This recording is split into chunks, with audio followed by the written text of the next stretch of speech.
আন্দালিব পার্থ কয়েকদিন আগে জ্বালাময়ী বক্তব্য দিছে সংসদে, শুনেছেন না? এটা তো শুনেছেন আপনারা সবাই, তাই না? সবাই ধন্য ধন্য করিচ্ছে, ধন্য ধন্য বলি তারে। তারেক রহমান খুশি হয়ে পিঠ চাপড়ে দিচ্ছে, দেখেন। তবে জুলাই সনদ নিয়ে মূল যে স্পিরিট পার্থর, সেইটার সাথে আমি যে ভিডিও দিছি কয়েকদিন আগে, সেটার কোনো তফাৎ নাই। জুলাই সনদের ব্যাপারে কমিটমেন্টের প্রশ্নে বিএনপি তাদের অবস্থান শক্ত করতেছে বলে আমার মনে হয়েছে। এটা সত্য, বিএনপি ফ্যাসি বিরোধী লড়াইয়ের সহযোদ্ধা কমরেড। জুলাই নির্মাণে তার অবদান অস্বীকার করা সম্ভব না।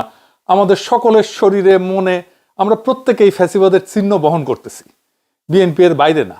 পার্থ জুলাই নিয়ে কি বলছে সেটা রেকর্ডে থাকা দরকার, শোনেন। এবং আমি আপনাকে বলে দিচ্ছি, যদি জুলাই সনদের বিরুদ্ধে আমরা স্ট্যান্ড করি, এরা স্ট্যান্ড, আমাদের ঐক্য স্ট্যান্ড করে, আমি আন্দালিব রহমান পার্থ তার বিরুদ্ধে দাঁড়িয়ে কথা বলবো ইনশাআল্লাহ। তারেক রহমান নিজে হ্যাঁ ভোট দিতে বলছে গণভোটে। আপনাদের সকলকে অনুরোধ করব যে ধানের শীষে যেমন সিলটা দিবেন 12 তারিখে, একই সাথে আপনাকে যে দ্বিতীয় ব্যালট পেপারটি দিবে হ্যাঁ এবং না, সেখানে হায়ের পক্ষে দয়া করে আপনারা রায় দিবেন, মনে থাকবে তো? সালাউদ্দিন সাহেব বলছে জুলাই সনদের পক্ষে আমরা আছি। তো সেটা তো আর নির্বাচিত হয় নাই, সেটা হচ্ছে জুলাই জাতীয় সনদের পক্ষে আছে কি নাই। তো জুলাই জাতীয় সনদের পক্ষে তো আমরা আছি, সারা জাতি আছে। শুনেছেন, রেকর্ড থাকলো। আমরা লক্ষ্য রাখবো কি করে বিএনপি রেজিং সংবিধান সংস্কার নিয়ে, জুলাই সনদের প্রতি তার কমিটমেন্টটা কতটুকু রাখে, সেটা আমরা দেখব। তবে আজকের আলাপটা পার্থর বক্তৃতার অন্য কিছু অংশ নিয়ে, কারণ পার্থ এমন কিছু বলছে, আরো কিছু ওইটা বলতে যায়, যেগুলো নিয়ে কিছু আলাপ আমাদের করতেই হবে। একটা জিনিস সত্য, যে বিরোধী দল আর দেশের মানুষের মধ্যে একটা বড় অংশ বিএনপির জুলাই সনদের প্রতি কমিটমেন্টের প্রতি আস্থা পাইতেছে না। এইটা বিএনপিকে বুঝে দেখতে হবে যে কেন আস্থা পাইতেছে না। এটাও পার্থের বক্তব্যে আছে, কেন আস্থা পাইতেছে না এটা পার্থর বক্তব্যে আছে। শোনেন, পার্থ বলতেছে আপনারা কেন বিপ্লবী সরকার করলেন না। শোনেন, একদম রেসপেক্টের সাথেই বলি, আপনারা সেই সময় রেভলিউশনারি গভর্নমেন্ট করেন নাই কেন? নর্মাল গভর্নমেন্টে গেলেন কেন? ট্রানজিশনাল রেভলিউশনারি গভর্নমেন্ট করতেন। শুনেছেন পার্থ কেন বলতেছে আপনারা কেন করলেন না? মানে অন্তর্বর্তীকালীন সরকার কার পার্থ? এটা তো আপনার না, আপনারা ছিলেন না সেই সরকার তৈরির সময়। আপনারা যান নাই ক্যান্টনমেন্টে ড্যাং ড্যাং করতে করতে, বাসে কইরা, মাইক্রো বাসে কইরা, বাসে কইরা। এই সরকার কেমন হবে সেটাতে আপনাদের বক্তব্য ছিল না, বক্তব্য নেওয়া হয়নি। আপনারা তো নিজেই বলছেন অন্তর্বর্তীকালীন সরকার আপনাদেরই ছিল। শোনেন, আপনাকে একটা কথা বলি, আসলে বলা উচিত না, ইন্টারিম গভর্নমেন্ট তো আমাদেরই ছিল। এখন হাত ঝেড়ে ফেলতেছেন কেন? তখন যদি বিপ্লবী সরকার হয়ে না থাকে, এটার দায়িত্ব জামাত এনসিপির একার না। আপনি জামাত এনসিপির উপর দায়িত্ব পাইতেছেন। এই সরকার তৈরির সময় আপনি ছিলেন, আপনি নিজের দায়িত্ব নিলেন একটু আগেই। আবার শোনান, আপনাকে একটা কথা বলি, আসলে বলা উচিত না, ইন্টারিম গভর্নমেন্ট তো আমাদেরই ছিল। আপনি এনসিপির উপর দায়িত্ব পেতেছেন। এই সরকার তো তৈরি হয়েছে আসিফ নজরুলের বাসায়। দেখেন, একটা ক্লিপ দেখাই। এই ভদ্রলোক বলতেছে যে আসিফ নজরুল এবং সামরিক কর্তৃপক্ষ ইন্টারিম গভর্নমেন্ট তৈরির ক্ষেত্রে সবচেয়ে বেশি ভূমিকা রাখছে। অনেকগুলো মানে স্বার্থের সম্মিলন হয়েছে। একদিকে হচ্ছে আর্মড ফোর্সেসের, তাদের তো নিজস্ব পছন্দ নিশ্চয় ছিল। আমাদের যিনি চিফ অ্যাডভাইজার হলেন, ওনারও নিজস্ব পছন্দ ছিল। এবং ওই সময় সবচেয়ে যিনি বেশি প্রভাব বিস্তার করেছিলেন, বিশেষ করে আমাদের যিনি অধ্যাপক, সম্মানিত অধ্যাপক আসিফ নজরুল, ওনার প্রভাবটাও কাজ করেছে। এবং বিশেষ করে প্রফেসর ইউনূসের সাথে ওই মুহূর্তে ওনার যে সম্পর্কটা আমার কাছে মনে হচ্ছে অনেক প্রগাঢ় ছিল বিভিন্ন কারণে, যার ফলে উনি হয়তো বা প্রফেসর ইউনূসের সাথে এই কে কোন নামগুলা যাবে কোন নামগুলা যাবে না, উনি একটা বড় নিয়ামকের ভূমিকা পালন করে থাকতে পারেন, যদি আমি নিশ্চিত না। কিন্তু এই আলাপগুলা কিন্তু সত্যিকার অর্থে কেউ বলছে না। শুনেছেন? আচ্ছা, এবার শুনেন, বঙ্গভবনে যাইয়া প্রধান উপদেষ্টা কে হবে এটাও তারা ঠিক করেছে। মানে এই দুইজন, একজন এই যে মানজার আল মতিন, যার আব্বু মাহমুদ ভাইকে বলছিল ট্রুথ ইজ নো ডিফেন্স।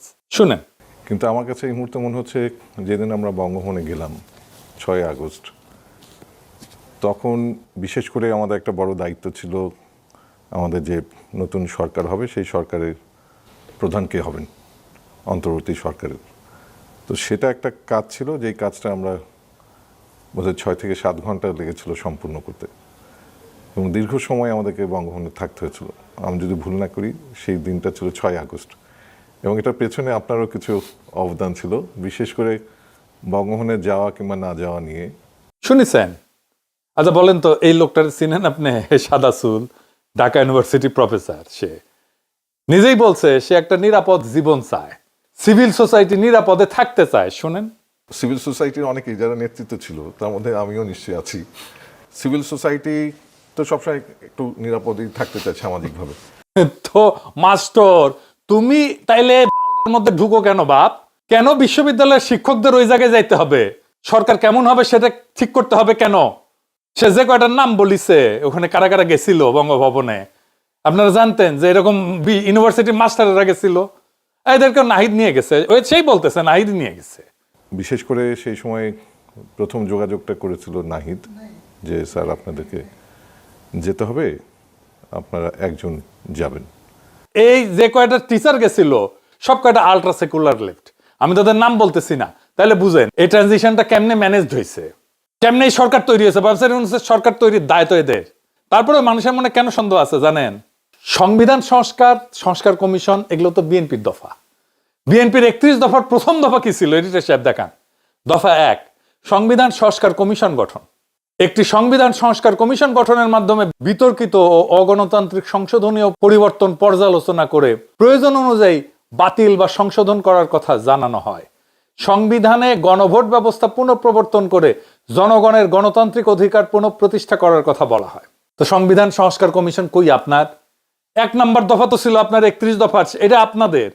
বাদ দেন প্রফেসর ইউনূসের সংবিধান সংস্কার, আপনাদেরটা করেন। এখন মুখটা বন্ধ কেন?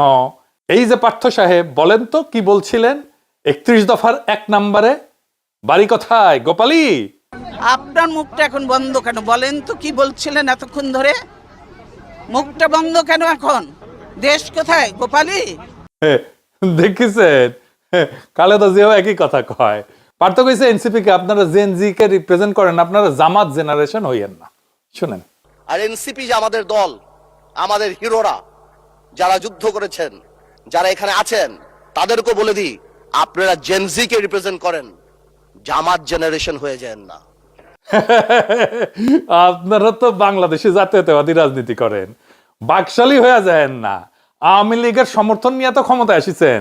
দেখেন নভেল কি কয়, সেও আপনাদের দাবরানির মধ্যে রাখে। দেখেন, আওয়ামী লীগকে স্পেস দিতে হবে, বৈধতা দিতে হবে, রাজবন্দীদেরকে মুক্তি দিতে হবে। আমাদের দাবি 3টাই। আমরা আপনাদের পদত্যাগের কথা বলছি না।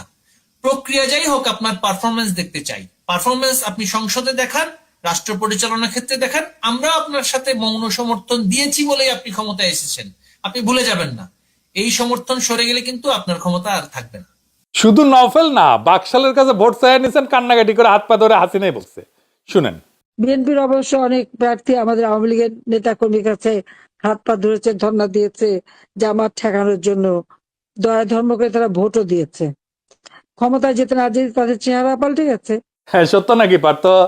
হ্যাঁ, এইভাবে কান্নাকাটি করে ভোট নিছেন? হ্যাঁ ভালো তো, আপনারা গোপালী হয়েছেন, এটা পাবলিক মনে করে আপনারা ভারপ্রাপ্ত আওয়ামী লীগ।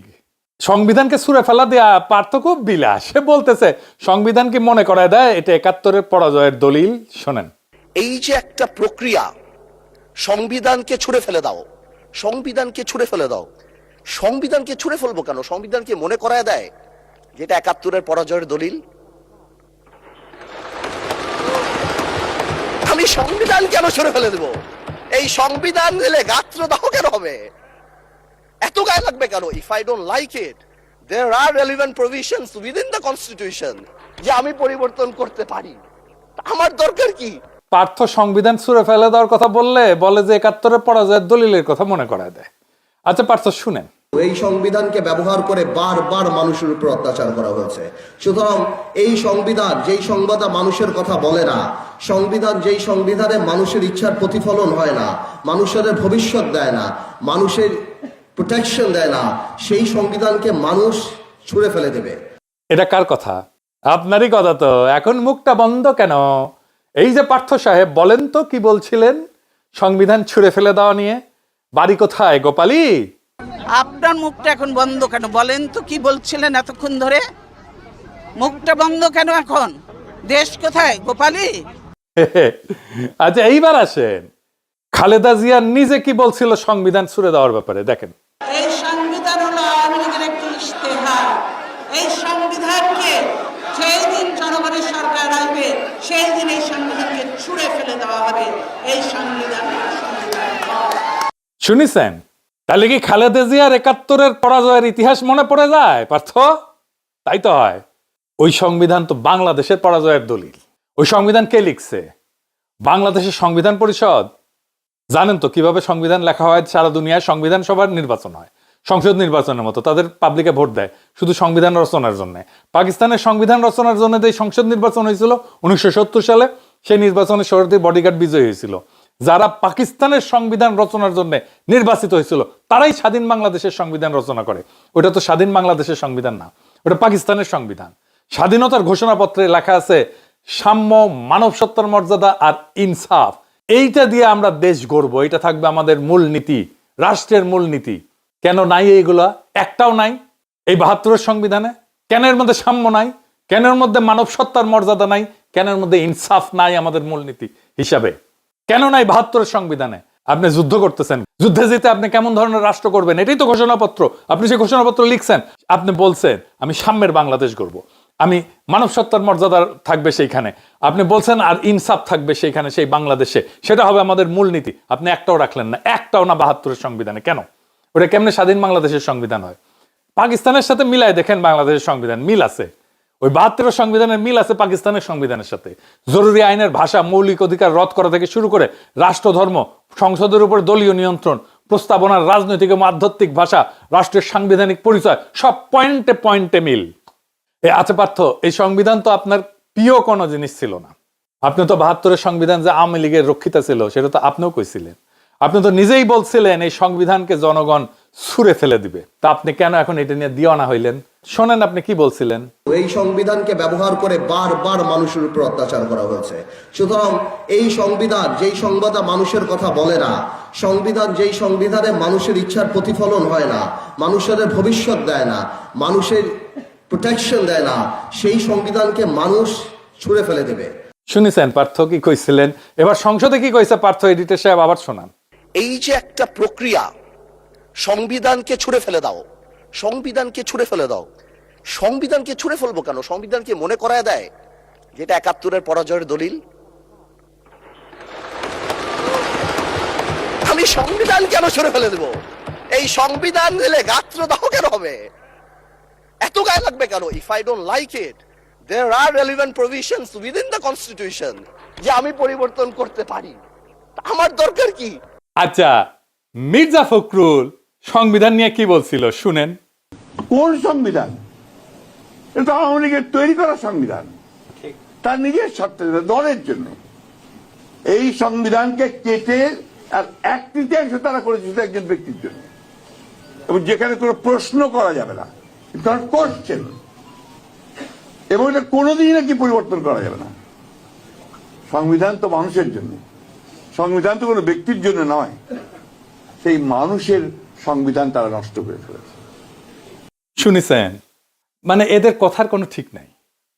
যখন যেটা পছন্দ, যখন যেটা কাজে লাগে সেটাই বলে, আর খালি মিছা কথা বলে, কথা ঘুরায়। এই জন্য এদেরকে বিশ্বাস করে না, ইচ্ছা মতো এটা কথা ঘুরায়। আগে এক কথা বলে, তারপরে আবার চোখ উল্টে দেয়। এরা সবসময় চোখ উল্টায়, এরা হইতেছে চোখ উল্টানো পার্টি, বুঝিস? আবার পার্থ কারা যেন উদ্দেশ্য করে কইছে আপনারা ৬ বলে ১২ রান করেছেন আর আমরা এর আগে ৩০০ রান করেছি। শুনেন, আপনারা ৬ বলে ১২ রান করেছেন, কিন্তু এর আগের ৩০০ রান আমরা সবাই মিলে করেছি। শুনেছেন? আপনারা তো এই ভিডিওটা দেখেছেন, বিএনপি নেতার স্লোগান দিতে দিতে দৌড় দেওয়া। এটা সাহেব দেখান আবার।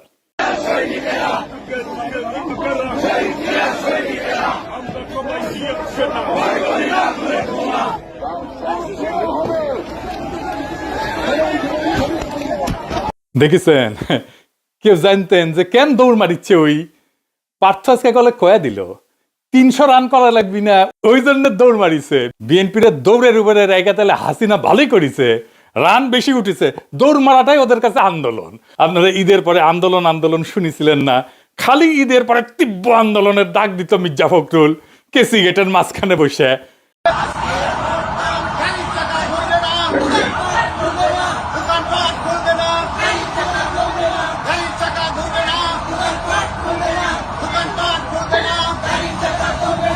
এইটা হইতেছে দৌড়ানির আন্দোলন, রাস্তায় নামে মারতো দৌড়।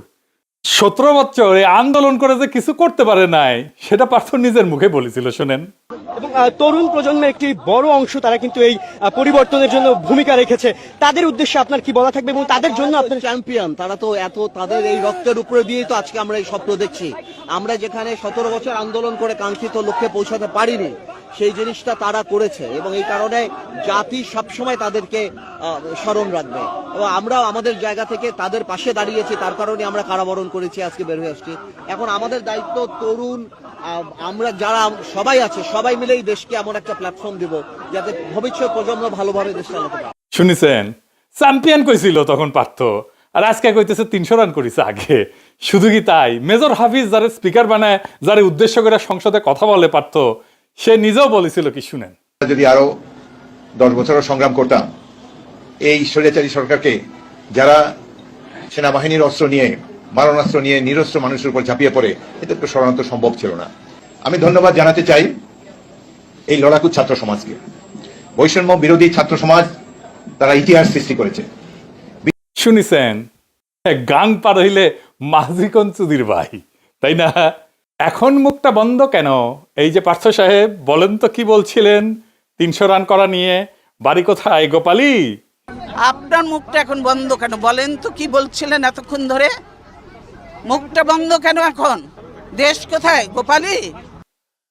আওয়ামী লীগের রক্ষিতা এই সংবিধানের ফেলায় আওয়ামী লীগ ভাগিছে, তো ইদ্যৎকালটা তো শেষ হইতে দেন, তারপরে নিকা বসেন।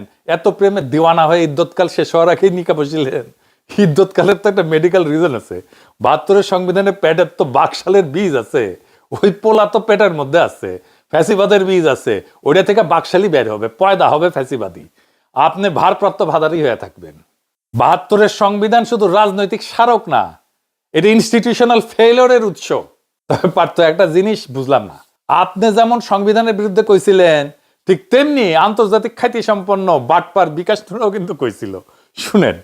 এই গণবিরোধী সংবিধান দিয়ে বাংলাদেশ আর চলবে না। আজকে জাতির প্রয়োজনে নতুন সংবিধান রচনা করতে হবে।